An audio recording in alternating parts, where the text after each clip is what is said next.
saying that present situation of oceans and continents, right? But million of years ago, they are not in the same position. And after million years ago, similarly, they will not be appeared as they are appeared at this time, right? So there are some basic theories about the distribution of oceans and continents, how the oceans and continents get their present day position, right? So first of all, in this content, we will discuss the continental drift theory, evidences to support continental drift, forces of drifting. After that, the second theory, post-drift studies are there, in which ocean floor configuration we will discuss, distribution of volcanoes and earthquakes, concept of sea floor spreading. This is another theory. Third theory is plate tectonics, about the distribution of oceans and continents, major and minor plates by which our earth is formed, types of plane boundaries and rates of plate movement, forces of plate movement and movement of the Indian plate. All these we will cover in the three theories. Correct? Now, what is this chapter? As you saw that our earth is totally different in its initial stage. It took a lot of time to gain its present day situation or present day position. Correct? Similarly, in the initial stage, the oceans and continents are not in the position as we are seeing in the present. They are in different position. And how the scientists came to know? Because they saw that by their evidences, by their studies, that the continents and oceans are still spreading, they are still moving. And by this rate of moving of continents and oceans, it is assumed that in the near future, after million years ago, the continents and oceans will not be in the same position as they are in the present day, right? So from where it concept arises in the mind of scientists. If we saw the today's world map, there is a remarkable match and unmistakable match between the western and eastern coast of the Atlantic Ocean, right? So Abraham Ortelius, who was a Dutch map maker, he was the first to propose the possibility of joining the continents such as America with Europe and Africa. Antonio Pilgrim also drew the map showing the three continents together, right? So he made a map in 1596 which suggests that the American continent, it can be mixed with the European and African with the South American continent. Alfred Wegener. Alfred Wegener was a meteorologist who proposed his theory, which is known as continental drift theory. Continental drift theory means the continents are drifting, they are moving, right? According to him, all the continents formed a single continental mass called Pangaea.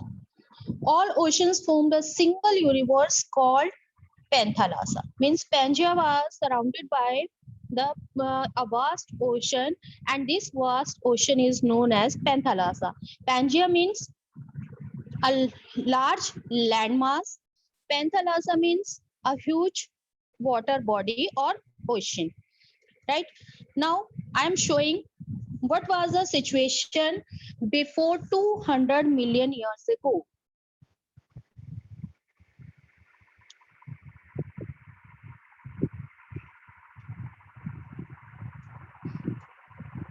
Wait for a while. I'm showing you what would be the situation 200 million years ago. Here you can see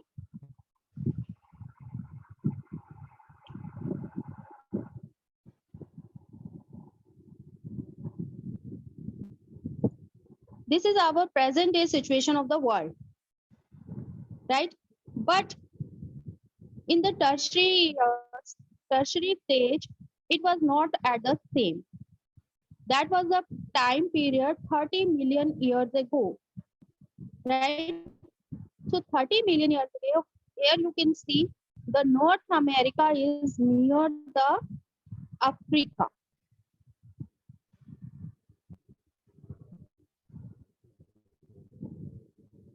Correct?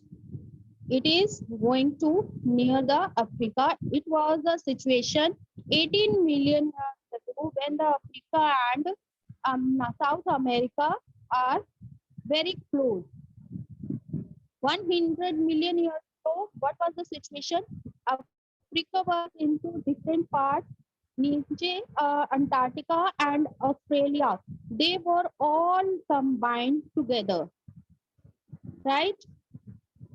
So in the upper portion, North America and Europe were combined together. This was the situation 150 million years ago. Now it becomes a large landmass, and this landmass is called Pangaea. That was the situation 170 million years ago when all the landmass was in a single landmass, and that is called Pangaea. Right?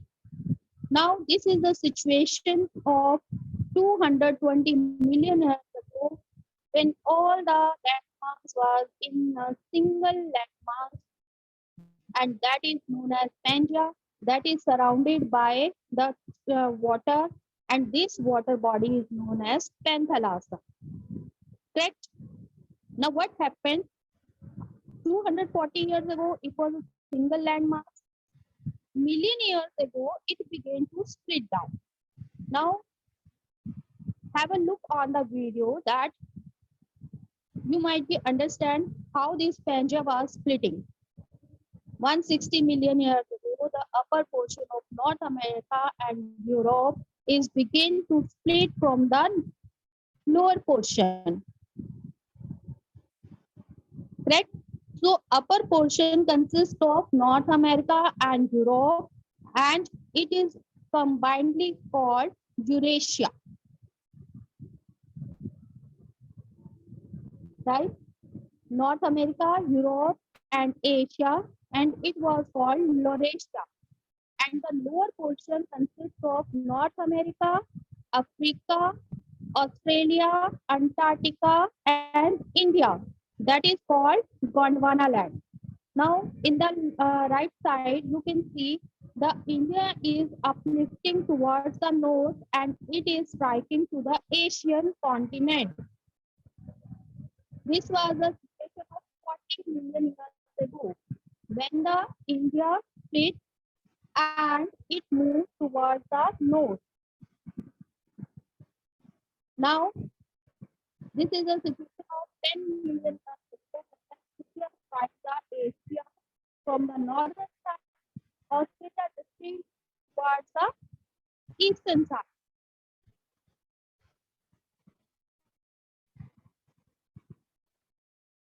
These continents are usually called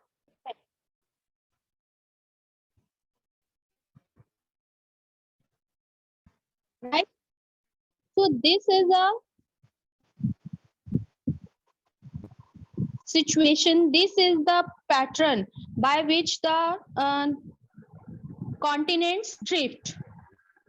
Clear? So the huge landmass, which consists of all the continents, North America, Europe, Asia, South America, Africa, Australia, India, Antarctica, all these were combined just 250 million years ago and known as Pangaea. The ocean surrounded this is called Panthalassa. Correct? So what happened around 200 million years ago, there is a split in the Pangea, as I show you in the video, that Pangea split and the upper portion began to uplift northward and the southern portion began to move southward, right? Upper portion consists the three continents, which is combinedly called Laurasia. It consists North America, Europe, and Asia, right? And the second one, the lower part of Pangaea, is known as Gondwana land, and it consists South America, today's South America, Africa, India, Australia, and Antarctica. Correct? So they began to split. Now, why we consider it that it would be happened? Why? So there must be some evidences to prove this theory. Similarly, Alfred Wegener gave some evidences to support the continental drift theory. What were these evidences? First, the matching of continents, right? Matching of continents is known as jigsaw fit. There is a remarkable match in the South America and the African continent.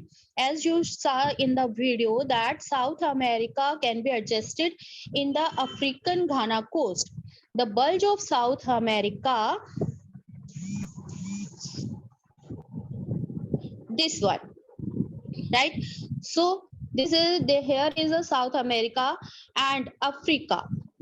It is a Ghana coast of Africa, and this is the bulge of Brazil of South America. They were mixed one with one another before 250 million years ago. If we saw this situation in the present scenario, we can adjust the South American bulge into Ghana coast very easily. So it can be fitted like a puzzle. If you solve the puzzle, it create a picture. Similarly, these are the like a puzzles. These are the pieces, and they can be adjusted in one another very easily, right? So this is called jigsaw fit, which is saying very true in the present scenario also. They can be fitted in with one another very neatly and like the pieces of jigsaw puzzle. The second evidence given by the Alfred Wegener, the rocks of same age across the oceans. In the present day, there is a vast ocean between the American continents and Europe and African continents. The suppose this is America, this is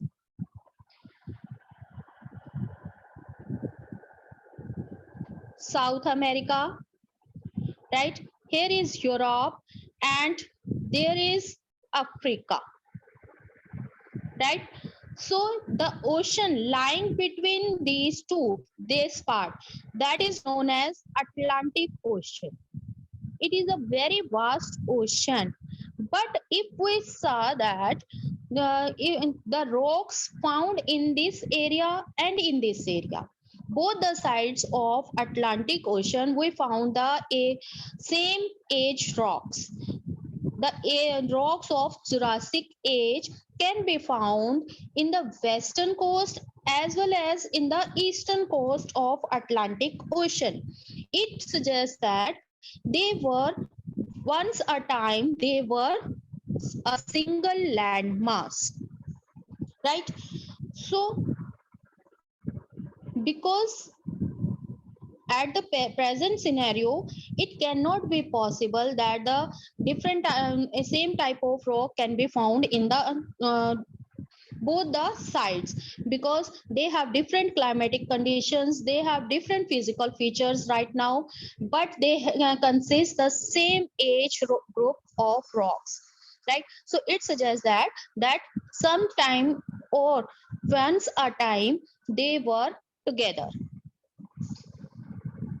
Second evidence is given, that is tileth.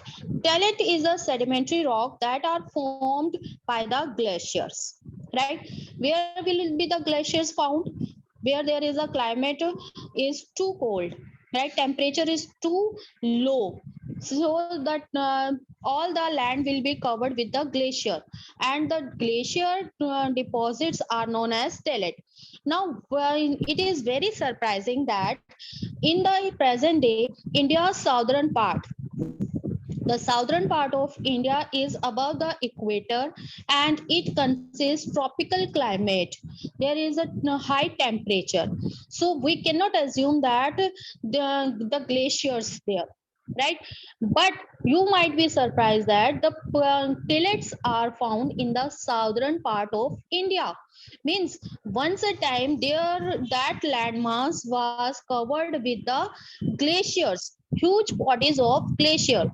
Same tillets are found in the southern Africa, Australia, Falklands, Madagascar, Antarctica. So it suggests that there is same glaciations are found in these continents. So they were once a single landmass and experiences a low temperature climate, and that is known as paleoclimatic unity, right? So this is known as paleoclimatic unity, means they were experiencing same climate. There were glaciers. That's why the glaciers deposits sedimentary rocks are found in all these regions, right?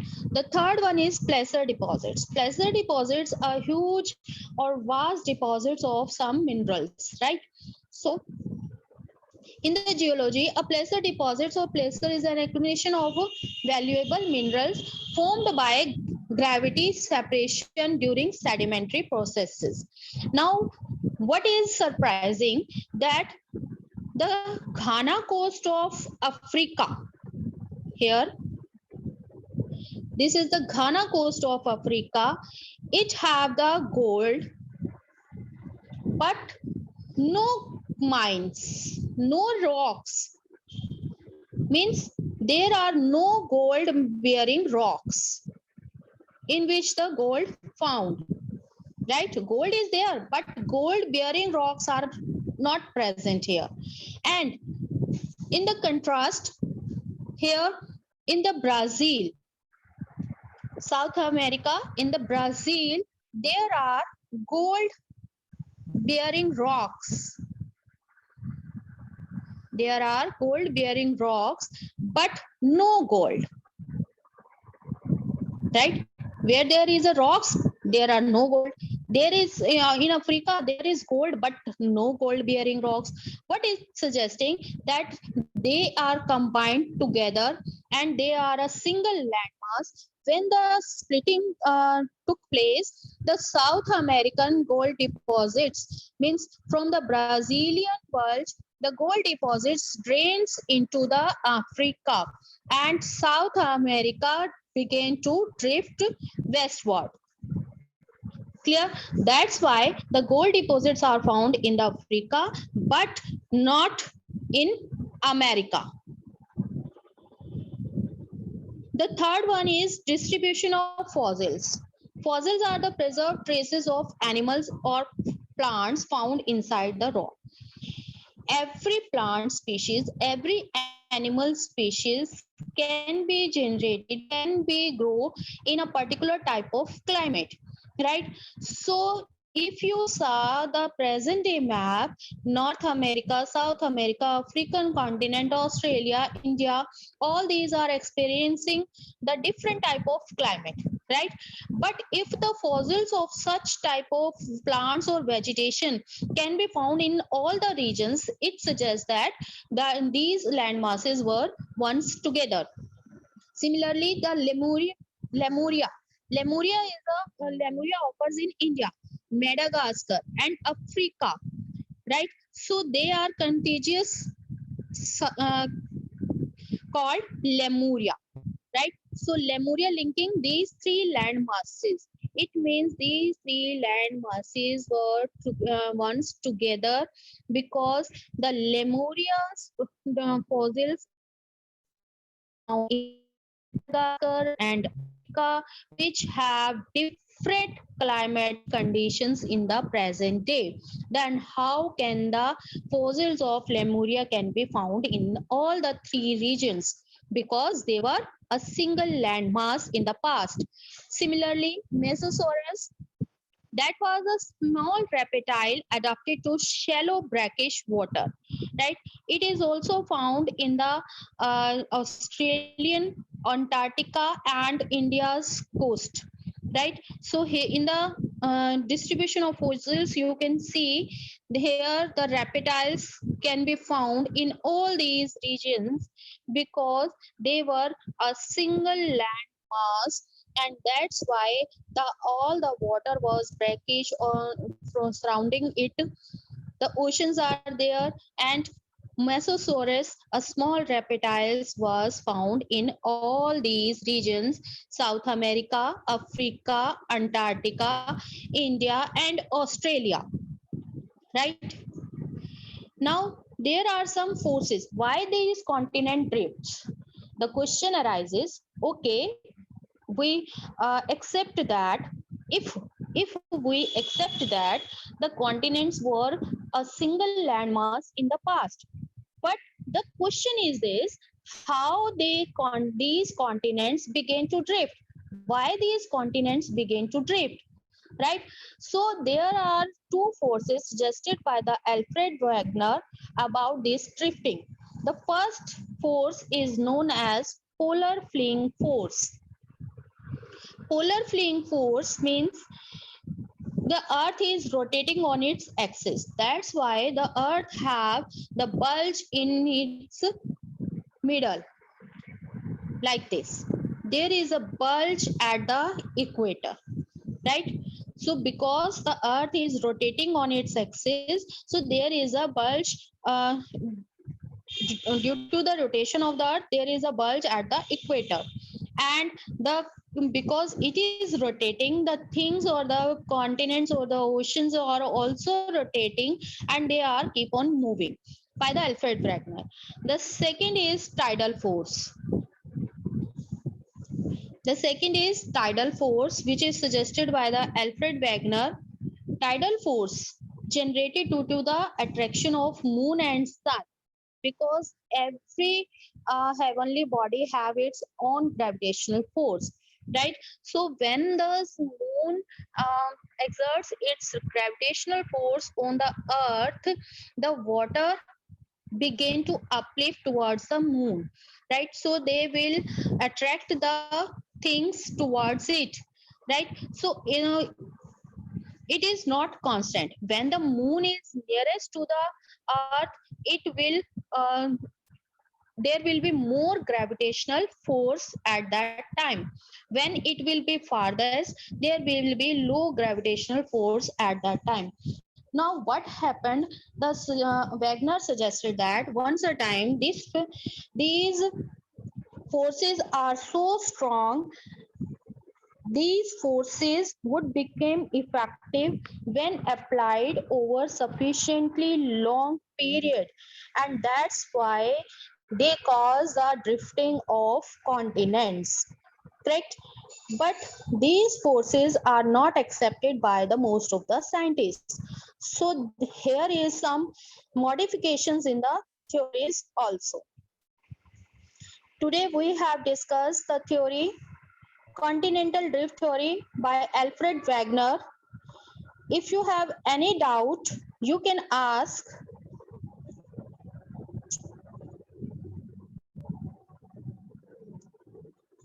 If you want to see the video again, we can play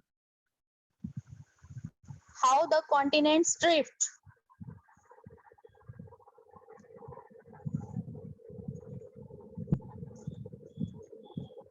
I am showing it again, how the continents drift.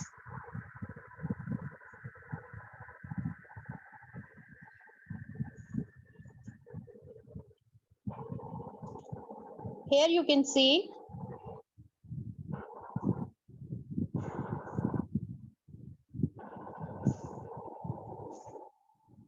one minute.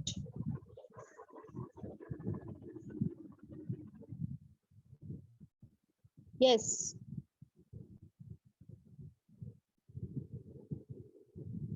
This is the situation of 50 million years ago. Now, as we go to the past, these continents are coming towards each other. 80 million years ago, the bulge of America is going to be adjusted in the coast of Ghana, and the upper parts, Europe, America, and Asia are combining together. Australia and India is joining the Africa at its southern part, as well as Antarctica. Correct? This is the situation of 140 million years ago.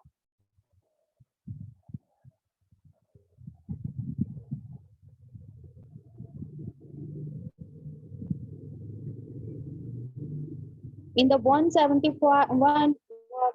million years ago, they are going to be adjusted in one another very neatly.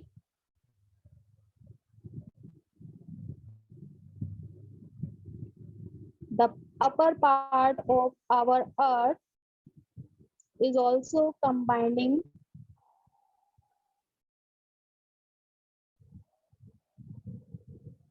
Here you can see the bulge in the middle of the Earth, and at the poles it is flat. So after 190 million years ago, they are beginning to split.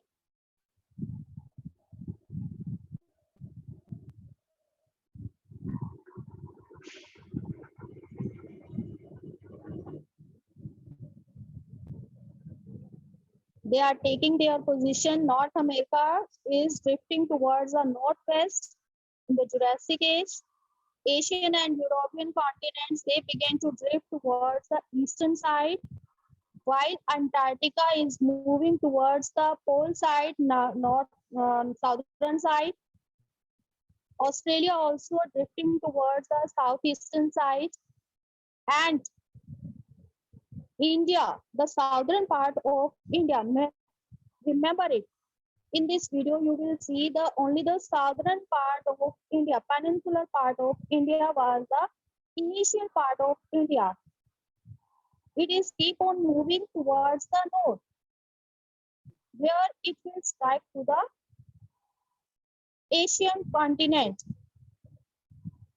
South America is separating from Africa.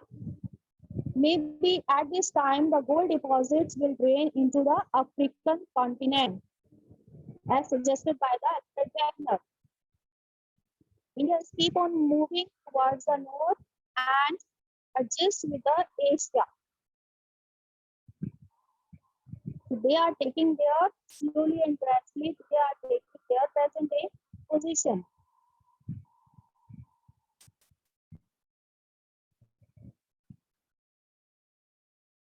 Right? In this video, that's that the southern hemisphere uses the pole about 200 years ago, but at the present, here is above the equator. Correct? It is also our future. By this because in the future, it again be a single land mass as shown in the video. Now, if you have any doubt, you can ask about the continental drift theory. Yes, Mayank, Supriya, Vinay Pratap, have you understood? Yes, you can raise your. Okay, Mayank. this is very important theory about the continental drift theory because it is a very basic theory about the distribution of oceans and continents.